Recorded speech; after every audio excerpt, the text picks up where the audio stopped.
Selamat siang anak-anak. Di sini sebelum kita mempelajari tentang pelajaran pada siang hari ini, kita berdoa terlebih dahulu. Ala hadiniyah wa ala kulli niyatin sholihah. Al-Fatihah.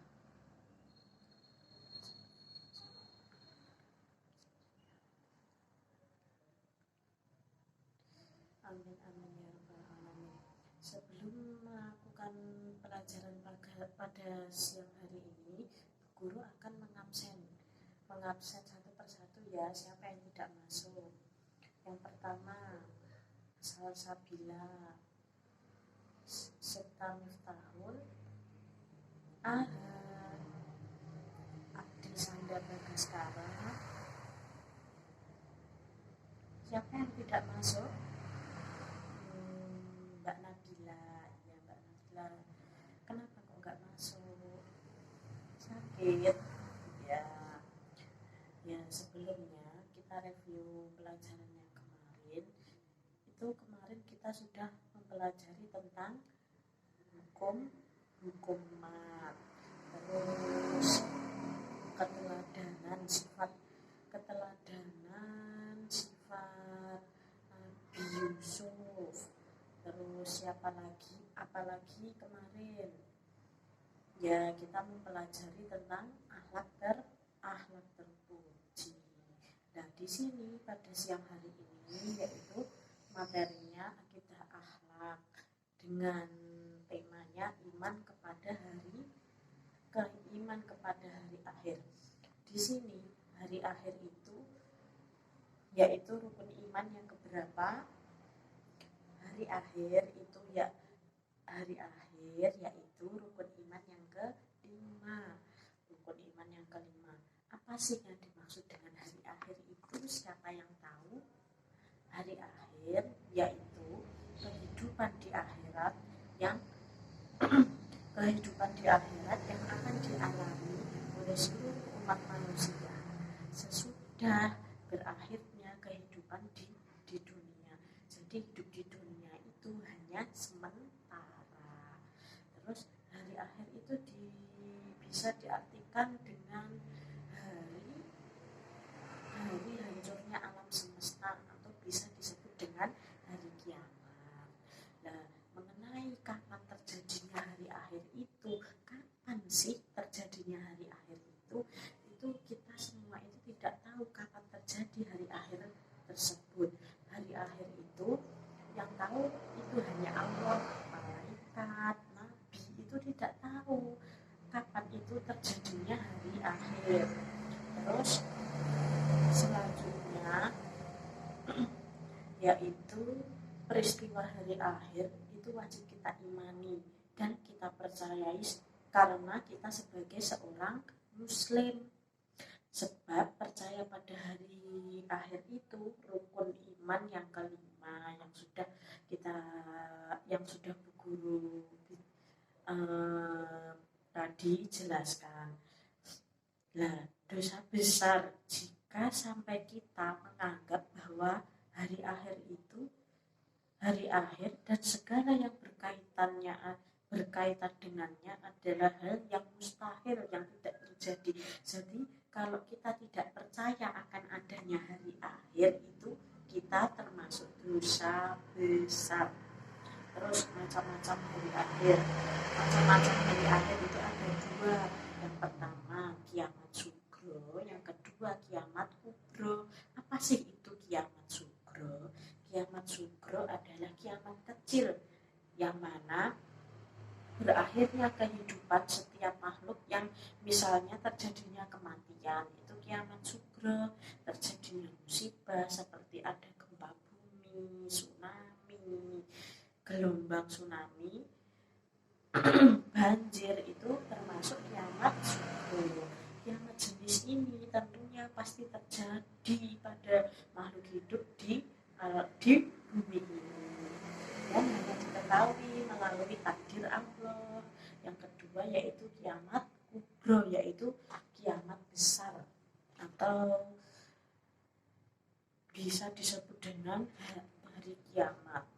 Ya, saat kiamat besar ini, rusaknya jagat raya dengan segala isinya, inilah yang merupakan janji Allah tentang berakhirnya kehidupan di alam dunia bagi seluruh makhluk Allah.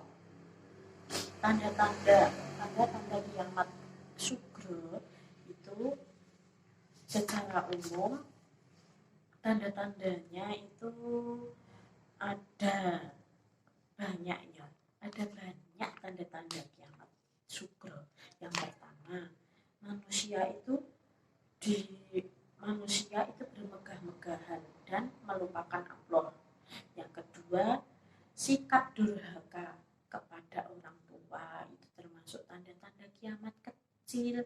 Jadi yang berani kepada orang tua itu tidak boleh, karena itu sudah termasuk kiamat kecil. Yang ketiga, zina sudah merajalela, yang secara hukumnya itu dihalalkan. Yang keempat, ilmu agama itu tidak dianggap penting bagi mereka. Yang kelima, manusia kembali menyembah selain Allah. Contohnya menyembah berhala, menyembah barang-barang yang gaib seperti itu. Terus yang terakhir, banyak ahli Quran yang tetap kelakuannya fasik atau hanya buat bacaan saja. Al-Quran itu buat bacaan saja tanpa dipahami isinya dan tidak diamalkan kepada orang lain. Itu tanda-tanda kiamat sugro.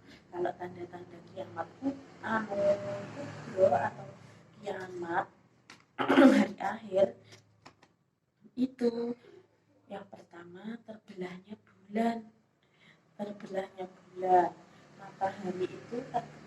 Matahari terbit dari barat, itu tanda-tanda kiamat kubro. Terus keluarnya duhan atau asap beracun dari perut bumi. Nah, saat kiamat itu gunung, lautan itu sudah hancur, semuanya itu sudah hancur. Terus seringkali terjadi peristiwa gempa bumi atau bencana alam lainnya. Keluarnya hewan yang aneh pada saat keluarnya hewan yang aneh dari dalam bumi. Terus yang keenam, keluarnya api dari dasar bumi yang membinasakan manusia. Terus yang terakhir yaitu hikmah beriman kepada hari akhir. Apa sih hikmahnya? Yang pertama, mendorong setiap muslim untuk memperbanyak ibadah dan amal kebaikan dalam kehidupan sehari-hari, karena mereka yakin bahwa hanya dengan amal kebaikan saja yang dapat menyelamatkan diri dari siksaannya.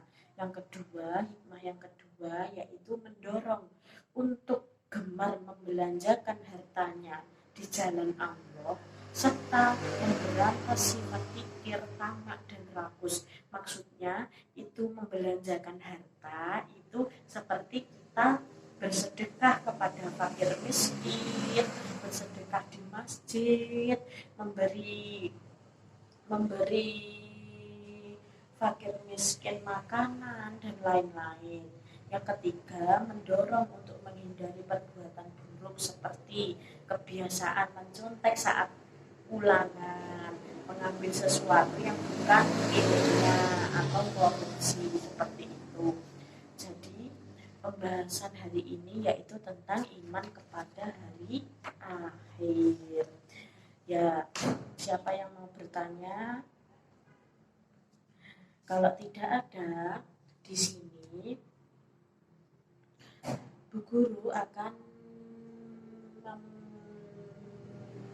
menggunakan metode tanya jawab. Siapa nanti yang ingin bertanya, angkat tangan, apa pertanyaannya, nanti kita diskusikan bersama. Siapa yang mau bertanya?